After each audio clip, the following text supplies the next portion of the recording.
Bismillahirrahmanirrahim, dear students. Today we will be discuss math grade 7. First of all, recall our lesson. In our previous lecture we discussed about set and types of set, union and intersection of two sets and difference between two sets. पिछला जो हमारा lecture जो lesson हुआ था उस lesson के अंदर हम लोगों ने सेट और सेट की अकसाम, सेट के अंदर यूनियन और इंटरसेक्शन और सेट के दरमियान में जो डिफरेंस था उसके बारे में हम लोगों ने डिस्कस किया था. I hope you have understood your previous lesson and completed the task according to the lecture. मैं उम्मीद करता हूँ आप तमाम लोगों ने पिछले लेसन में जो कुछ पढ़ा था और जो आपको काम दिया गया था आप लोगों ने वो काम कंप्लीट कर लिया होगा. Today our topics is complement, commutative and associative property of sets. आज हमने सेट्स के अंदर कंप्लीमेंट्स के बारे में डिस्कस करना है. सेट्स का एसोसिएटिव और कम्यूटेटिव प्रॉपर्टी के हिसाब से इंटरसेक्शन और यूनियन हमने आज के लेक्चर में कवर करने हैं. टॉपिक्स जो है हमारे पास. Today we will discuss about some new topics, complement of sets, commutative property of union of sets and associative property of intersection of sets. हमने आज के टॉपिक के अंदर कंप्लीमेंट ऑफ सेट करना है, कम्यूटेटिव और एसोसिएटिव प्रॉपर्टी, इंटरसेक्शन और union के लिए हमने आज के टॉपिक के अंदर डिस्कस करना है. तो आज का हमारा पहला टॉपिक है कंप्लीमेंट ऑफ अ सेट. अब किसी सेट का कंप्लीमेंट क्या होता है इसकी डेफिनेशन हम देखते हैं. If a set A is a subset of a given universal set. अब अगर हमारे पास कोई यूनिवर्सल सेट दिया हुआ होता है, उसका सबसेट ए है, then the set of elements not in A is called its complement set. ऐसे एलिमेंट्स यूनिवर्सल सेट के अंदर जो एलिमेंट्स मौजूद हों और वो सेट ए के अंदर मौजूद ना हों तो वो एलिमेंट्स जो होते हैं वो सेट ए का कंप्लीमेंट्स कहलाते हैं. सेट ए के एलिमेंट्स जो यूनिवर्सल सेट के अंदर होंगे वो सेट यूनिवर्सल सेट का सबसेट होंगे. पहली कंडीशन ये है कि सेट ए के एलिमेंट यूनिवर्सल सेट का सबसेट होना जरूरी है. फिर यूनिवर्सल सेट की डेफिनेशन, कंप्लीमेंट की डेफिनेशन के अंदर ये बात है कि हमारे पास जो सेट ए के एलिमेंट्स यूनिवर्सल सेट के अंदर मौजूद नहीं होते वो सेट ए का कंप्लीमेंट होते हैं. अब इसकी एग्जांपल हम देख लेते हैं. सेट ए को कंप्लीमेंट, सेट ए के कंप्लीमेंट को डिनोट करने के लिए ए डैश या ए के पावर जो है वो सील जो है सेट का कंप्लीमेंट कहलाती है. एग्जाम्पल देखते हैं. If A equal to 1 3 5 7 9 and universal set equal to 1 2 3 4 up to 10, means के जो यूनिवर्सल सेट की वैल्यू है वो 1 से 10 के दरमियान है और सेट ए के जो एलिमेंट्स हैं वो हमारे पास 1 3 5 7 9 है. अब यहां पे हम लोगों ने सेट का कंप्लीमेंट फाइंड करना है. सॉल्यूशन देखते हैं. सेट ए की वैल्यू हमने लिख ली 1 3 5 7 9. यूनिवर्सल सेट की वैल्यू है हमारे पास 1 2 3 अप टू 10, मीन्स के 1 से लेकर 10 तक सारी वैल्यू हमारे पास है. अब यहां पे हम देखते हैं कि ए का कंप्लीमेंट हमने फाइंड करना है. A complement equal to question mark A complement equal to. अब यूनिवर्सल सेट में से हमने एक को एलिमेंट्स को माइनस करवा देना है. ए कंप्लीमेंट का फार्मूला है, अगर आपके पास ए का कंप्लीमेंट है, बी का कंप्लीमेंट है, सी का कंप्लीमेंट है, जिस भी वैल्यू का कंप्लीमेंट होगा उसको हम यूनिवर्सल सेट में से माइनस कर लेंगे. जैसे पिछले लेक्चर के अंदर हमने डिफरेंस किया था वैल्यूज के दरमियान में, ए और बी का डिफरेंस फाइंड किया था, बी और ए का डिफरेंस फाइंड किया था. उसी तरह से सेम हमने कंप्लीमेंट जब करेंगे जिस वैल्यू का कंप्लीमेंट होगा उसको हमने यूनिवर्सल सेट में से माइनस कराना होता है. पहले हमने यूनिवर्सल सेट लिखना है, फिर हम माइनस का साइन लगाएंगे, उसके बाद हम सेट ए के एलिमेंट्स लिखेंगे. अब देखते हैं हम यहाँ पे, अब यहाँ पे यूनिवर्सल सेट के एलिमेंट्स आ गए हैं हमारे पास 1 2 3 4 5 6 7 8 9 10। उसके बाद हमारे पास यूनिवर्सल सेट के बाद हमारे पास सिंबल है सब्ट्रैक्शन का। तो यहाँ पे हमने सिंबल लगाना है माइनस का हमने सिंबल लगा दिया। उसके बाद हमारे पास है, अब हम किस चीज का कंप्लीमेंट कर रहे हैं, ए का। तो अब हम सेट ए के एलिमेंट्स लिखेंगे। सेट ए के हमारे पास एलिमेंट्स हैं 1 3 5 7 9।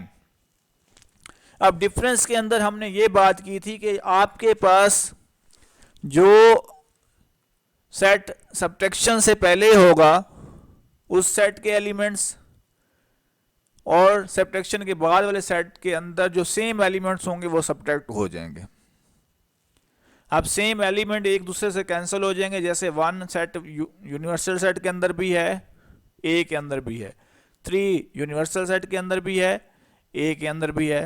5 ए के अंदर भी है, यूनिवर्सल सेट के भी अंदर है। 7 यूनिवर्सल सेट के अंदर भी है और सेट ए के अंदर भी है। इसी तरह से 9 सेट ए के अंदर भी है और यूनिवर्सल सेट के अंदर भी है। जो सेम एलिमेंट हैं वो कैंसिल हो जाएंगे। पहली कंडीशन ये है कि सेम एलिमेंट्स आपस में कैंसिल आउट हो जाएंगे। दूसरी कंडीशन हमने डिफरेंस के अंदर ये बताई थी कि जो आपके पास डिफरेंस से पहले माइनस के सिंबल से पहले सेट पड़ा होगा उसके जो एलिमेंट्स बच जाएंगे वो हमारे पास सेट का कंप्लीमेंट। अब यहाँ पे सेट का कंप्लीमेंट होंगे। अगर हम डिफरेंस की सेंस में बात करेंगे तो वो सेट का डिफरेंस कहलाएंगे। अब हम यहाँ पे ए कंप्लीमेंट कर रहे हैं। अब यूनिवर्सल सेट के जो रिमेनिंग एलिमेंट्स होंगे वो ए कंप्लीमेंट कहलाएंगे। अब यूनिवर्सल के रिमेनिंग कंप्लीमेंट जो हैं, अगर हम कंप्लीमेंट की डेफिनेशन को एक दफ़ा रिकॉल कर लेते हैं। यूनिवर्सल की डेफिनेशन के अंदर हमने ये कहा था कि हमारे पास सेट ए जो है वो सब सेट होता है यूनिवर्सल सेट का। पहली कंडीशन ये थी कि ए सब सेट है यूनिवर्सल सेट का। सब सेट का मतलब ये होता है कि किसी सेट के एलिमेंट किसी दूसरे सेट में पाए जाएं सेम एलिमेंट, तो वो उसका सबसेट कहलाता है। यहाँ पे ए के जो एलिमेंट्स हमें दिए गए हैं 5 एलिमेंट्स हैं 1 3 5 7 9। ये एलिमेंट्स यूनिवर्सल सेट के अंदर मौजूद हैं, तो इसलिए सेट ए सेट यू का सबसेट है। फिर दूसरी कंडीशन कंप्लीमेंट सेट की डेफिनेशन में ये है कि सेट ए के जो सेट ए के एलिमेंट्स मौजूद नहीं होते वो सेट ए का कंप्लीमेंट कहलाते हैं। मींस कि जैसे 2 है 4 है 6 है 8 है 10 है, ये सेट ए के अंदर मौजूद नहीं है, तो डेफिनेशन के मुताबिक हमारे पास सेट ए का कंप्लीमेंट ये एलिमेंट सेट ए का कंप्लीमेंट कहलाएंगे। तो यहाँ पे हमारे पास सेट ए का कंप्लीमेंट में हमारे पास वैल्यू क्या आई है 2 4 6 8 10। आई थिंक आप लोगों को ये टॉपिक समझ आ गया होगा। हम नेक्स्ट टॉपिक की तरफ मूव करते हैं। आज का हमारा दूसरा टॉपिक है commutative property of union of sets. The set A and B changing the places of the sets in the union operation gives the same union set. This is called the commutative property of union of sets.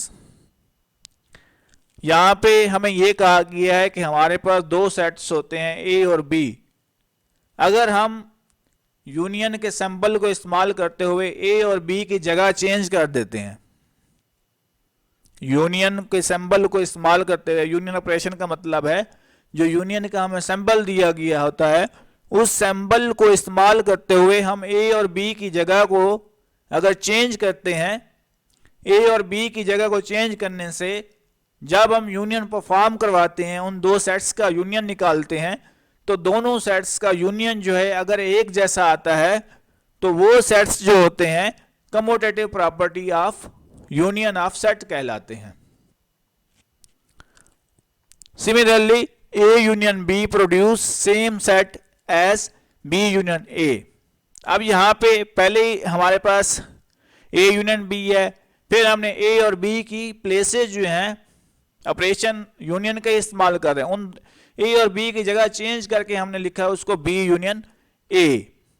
अब हम example देख लेते हैं इससे related कि ए union B की अगर हम प्लेस चेंज करा के बी यूनियन ए लेते हैं, आया हमारे पास यूनियन की ये प्रॉपर्टी सही होती है या नहीं होती, इसको हम तस्दीक करते हैं एग्जांपल को सॉल्व करके। एग्जाम्पल में हमें दिया गया है m equal to 1 2 3 4 5 and n equal to 1 3 5 7. Prove that commutative property of union of sets. m equal to 1 2 3 4 5, n equal to 1 3 5 7. तो प्रीवियस लेक्चर के अंदर हम लोगों ने टू सेट्स का यूनियन किया था. यूनियन के अंदर हम तमाम कंसिस्टिंग वैल्यू जो होती हैं, जो एक दूसरे के ऊपर कंसिस्ट कर रही होती हैं दो सेट्स के अंदर, उनको हम एक ही तरतीब के अंदर लिख देते होते हैं. कोई भी एलिमेंट जो रिपीट हो रहा होता है वो एलिमेंट हम नहीं लिखते. उस एलिमेंट को एक दफा लिखते हैं और बाकी तमाम एक ही अरेंजमेंट के अंदर एलिमेंट्स आ जाते हैं. अब यहां पे हम देखते हैं m union n. m union n के अंदर पहले हम m के एलिमेंट्स लिखेंगे, फिर हमारे पास m के बाद जो सिंबल है यूनियन का वो हम सिंबल लगाएंगे. उसके बाद यूनियन के सिंबल के बाद जो सेट पड़ा हुआ है n है, तो हम n का सेट देखेंगे. n का n सेट के एलिमेंट क्या हैं वो हम राइट करेंगे. तो ये हमने n सेट के एलिमेंट्स राइट कर दिए. अब हमने अकॉर्डिंग टू डेफिनेशन एक अरेंजमेंट के हिसाब से दोनों सेट्स जिन एलिमेंट के ऊपर मुश्तमिल हैं उनको हमने एक तरतीब के साथ लिखना है. जो एलिमेंट रिपीट हो रहा होगा वो एलिमेंट हमने यूनियन में, वो एलिमेंट हम रिपीट एलिमेंट जो है सेट के अंदर नहीं लिखा जाता. अब यूनियन के अंदर हम क्या करेंगे, एक तरतीब के साथ एलिमेंट्स को लिखेंगे, दोनों सेट्स के अंदर जो मौजूद एलिमेंट्स हैं उनको. अब m यूनियन n हमारे पास किसके इक्वल है, m union n equal to 1 2 3 4 5 7. अब यहाँ पे हमारे पास सेट m और n के अंदर 1 रिपीट हो रहा था तो उसको हमने 1 टाइम लिखा है. अगर हम इसको 2 टाइम लिख लेते तो ये हमारे पास सेट ना होता. जब आपके पास कोई अल्फाबेट या कोई न्यूमेरिकल वैल्यू किसी भी सेट के अंदर 2 टाइम रिपीट हो जाती है तो वो सेट नहीं कहलाता. नेक्स्ट देखते हैं हम n यूनियन m. अब यहाँ पे n यूनियन m के अंदर पहले हमने सेट n की वैल्यू लिखनी है. सेट n की वैल्यू हमारे पास जो है 1 3 5 7 है. n के बाद हमारे पास यूनियन का सिंबल है, यूनियन का सिंबल हम लगाएंगे. फिर आपके पास सेट m है तो हम सेट m के एलिमेंट्स राइट करेंगे. अब हम क्या करेंगे, सेट n और m की वैल्यू को कंसिस्टिंग लिखेंगे. कंसिस्टिंग मींस एक तरतीब के अंदर लिखेंगे कंसेक्टिवली. हमारे पास 1 के बाद 2 3 4 5 7. तो n यूनियन m हमारे पास क्या आ जाएगा, 1 2 3 4 5 7. तो इसी तरह से हम कह सकते हैं कि m union n equal to n union m. Next topic है हमारे पास commutative property of intersection of two sets. दो सेट्स के दरमियान में इंटरसेक्शन, कम्यूटेटिव प्रॉपर्टी हम चेक करते हैं. The set a and b changing the places of sets in the intersection operation gives the same intersection set. This is called the commutative property of intersection of sets. जब भी हम दो sets के दरमियान में intersection करवाएंगे, intersection के symbol को इस्तेमाल करते हुए हम दोनों सेट्स की प्लेसेस जो हैं वो चेंज करेंगे. दोनों सेट्स की प्लेसेस चेंज करने से जब भी हम इंटरसेक्शन अप्लाई करेंगे उन सेट्स के ऊपर, दोनों सेट्स का जो इंटरसेक्शन हो अगर एक जैसा आएगा तो वो सेट्स एक दूसरे को के लिए commutative property of intersection of sets कहलाएंगे. Similarly A intersection B produce the same set as B intersection A. अब यहाँ पे A intersection B में हमारे पास इंटरसेक्शन जो है, इंटरसेक्शन ऑपरेशन जो है, इंटरसेक्शन का सिंबल जो है इंटरसेक्शन ऑपरेशन कहला रहा है. दो आपके पास जो सेट्स हैं A और B, इनकी जगह को हमने जब चेंज कराया, रिप्लेस करवाया एक दूसरे से, तो वो B इंटरसेक्शन A आया है. अब एग्जांपल देख लेते हैं वेरिफिकेशन के लिए. हम if x equal to 1 2 3 4 and y equal to 2 4 6 8, prove the commutative property of the intersection of set. x intersection y equal to, सबसे पहले हम x के एलिमेंट राइट करेंगे. ये x के एलिमेंट हमने राइट कर दिए. अब x के पास जो सिंबल होगा वो हमने सिंबल लिखना है. सिंबल हमारे पास इंटरसेक्शन है तो इंटरसेक्शन का हम सिंबल लगाएंगे. इंटरसेक्शन के सिंबल के बाद हमारे पास y है, तो हम यहाँ पे y के एलिमेंट्स राइट करेंगे। अब यहाँ पे प्रीवियस लेक्चर के अंदर हमने टू सेट्स का इंटरसेक्शन पढ़ा था। इंटरसेक्शन के अंदर हमने ये चीज पढ़ी थी कि दो सेट्स के दरमियान जब इंटरसेक्शन होता है तो दोनों सेट्स के अंदर जो कॉमन एलिमेंट्स होते हैं तो वो हमारे पास सेट का इंटरसेक्शन कहलाते हैं। अब यहाँ पे x और y के जो कॉमन एलिमेंट्स होंगे वो यहाँ पे हमारे इस सेट का इंटरसेक्शन होंगे। अब 1 x के अंदर है, y के अंदर नहीं है, 2 x के अंदर है, y के अंदर है, ये कॉमन है, 2 कॉमन एलिमेंट है। फिर 3 x के अंदर है, y के अंदर मौजूद नहीं है, तो 4 x के अंदर भी है, y के अंदर भी है, ये भी कॉमन है। इसके बाद x के एलिमेंट एंड हो गए हैं, y के एलिमेंट अभी मौजूद हैं, 6 और 8 हैं। तो यहाँ पे कॉमन एलिमेंट हमारे पास दोनों सेट्स के अंदर जो सेम एलिमेंट्स हैं वो क्या हैं, 2 और 4। तो हमारे पास यहाँ पे x और y का इंटरसेक्शन जो है वो 2 और 4 है। x intersection y equal to 2, 4। अब यहाँ पे हम देखेंगे y इंटरसेक्शन x। सबसे पहले हम y के एलिमेंट्स लिखेंगे। y के एलिमेंट्स हमारे पास 2, 4, 6, 8। फिर हमने सिंबल है y के बाद इंटरसेक्शन, इंटरसेक्शन का सिंबल अप्लाई करेंगे। इंटरसेक्शन के सिंबल के बाद हमारे पास सेट x है, तो अब हम सेट x के एलिमेंट राइट करेंगे जो हमारे पास 1, 2, 3, 4 है। अब हमने देखना है हमारे पास y और x के अंदर कॉमन एलिमेंट्स क्या हैं। y के अंदर 2 है, x के अंदर भी 2 मौजूद है, y के अंदर 4 है, x के अंदर भी 4 मौजूद है। अब 6 और 8 y के अंदर ऐसे एलिमेंट्स हैं जो x के अंदर मौजूद नहीं है। इसी तरह से x के अंदर 1 और 3 ऐसे एलिमेंट्स हैं जो y के अंदर मौजूद नहीं है। तो दोनों के अंदर जो सेम एलिमेंट्स हैं वो हमारे पास क्या हैं, 2 और 4 है। तो y इंटरसेक्शन x हमारे पास क्या आ जाएगा, 2 एंड 4। दस x intersection y equal to y intersection x। इसी तरह अब हम नेक्स्ट टॉपिक की तरफ मूव करते हैं। तो नेक्स्ट टॉपिक हमारे पास है associative property of union of 3 sets. 3 sets के दरमियान में एसोसिएटिव प्रॉपर्टी ऑफ यूनियन किस तरह से अप्लाई होती है उसको डिस्कस करते हैं। Grouping the sets of differently give the same union set. अगर ग्रुप के अंदर हमारे पास 2, 3 या 3 से ज्यादा सेट्स होते हैं तो उनके दरमियान में जो यूनियन होता है वो किस तरह से होगा। यूनियन अगर होता है तो तीनों के अंदर सेम होना चाहिए। This is called the associative property of sets. तो ये सेट की एसोसिएटिव प्रॉपर्टी कहलाती है। सिमिलरली ब्रैकेट के अंदर ए यूनियन बी, फिर हमारे पास ब्रैकेट क्लोज है, उसके बाद यूनियन सी। इसी तरह से A union B, bracket B union C. अब इन दोनों को जब हम इसको एग्जांपल से सॉल्व करेंगे तो दोनों का आंसर अगर सेम आएगा तो वो सेट्स जो होंगे एक दूसरे के लिए associative property of union sets कहलाएंगे। अगर इन दोनों का आंसर सेम नहीं आएगा तो सेट्स जो 3 सेट्स होंगे वो एक दूसरे के लिए एसोसिएटिव प्रॉपर्टी ऑफ यूनियन नहीं होंगे। एग्जांपल हम देखते हैं, if m equal to 1, 2, 3, 4, 5 and n equal to 1, 3, 5, 7, o equal to 2, 8, 9, 10, prove that the commutative property of union of sets m equal to 1, 2, 3, 4, 5 and n equal to 1, 3, 5, 7, o equal to 2, 8, 9, 10। Bracket है m union n union o equal to, सबसे पहले हमने round bracket लगानी है। Round bracket के बाद हमारे पास m है तो हम m के एलिमेंट्स राइट कर देंगे। m के बाद हमारे पास यूनियन का सिंबल है तो हम यूनियन का सिंबल राइट करेंगे। उसके बाद हमारे पास सेट n है तो हम n के एलिमेंट्स राइट कर देंगे। उसके बाद ब्रैकेट क्लोज हुई है, फिर हमारे पास सिंबल जो है यूनियन है तो यूनियन का हम सिंबल राइट करेंगे।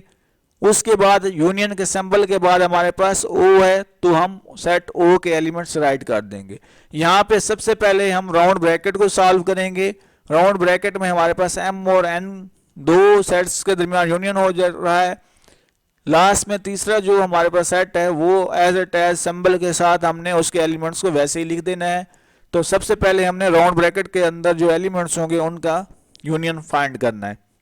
m यूनियन n हम देखते हैं, m union n equal to 1, 2, 3, 4, 5, 7।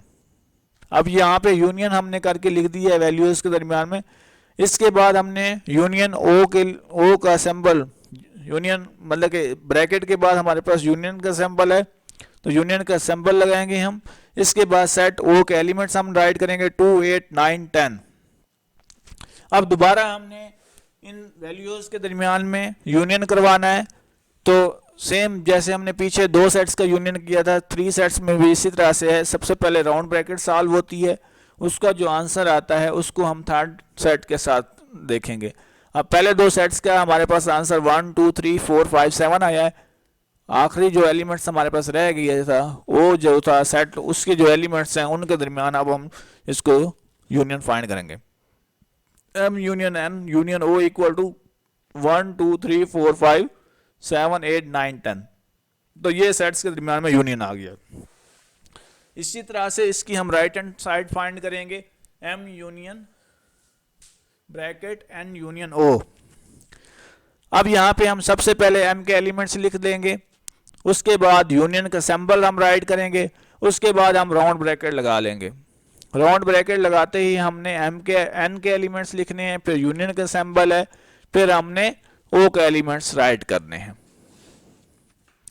अब यहाँ पे सबसे पहले राउंड ब्रैकेट के अंदर हम यूनियन फाइंड करेंगे। राउंड ब्रैकेट से पहले सिंबल या एलिमेंट्स जैसे भी होंगे उनको वैसे ही हमने राइट कर लेना है।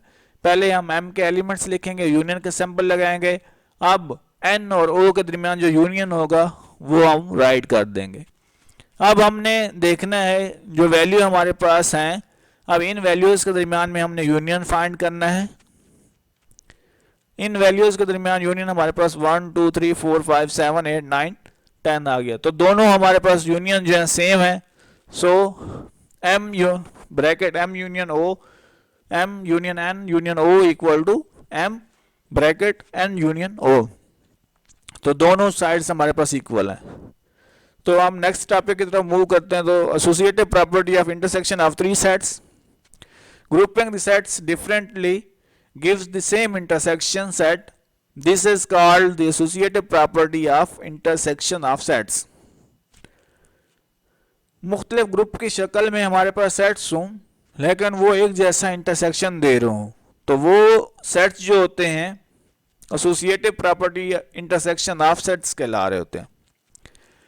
Similarly x intersection y bracket के अंदर है हमारे पास इंटरसेक्शन z।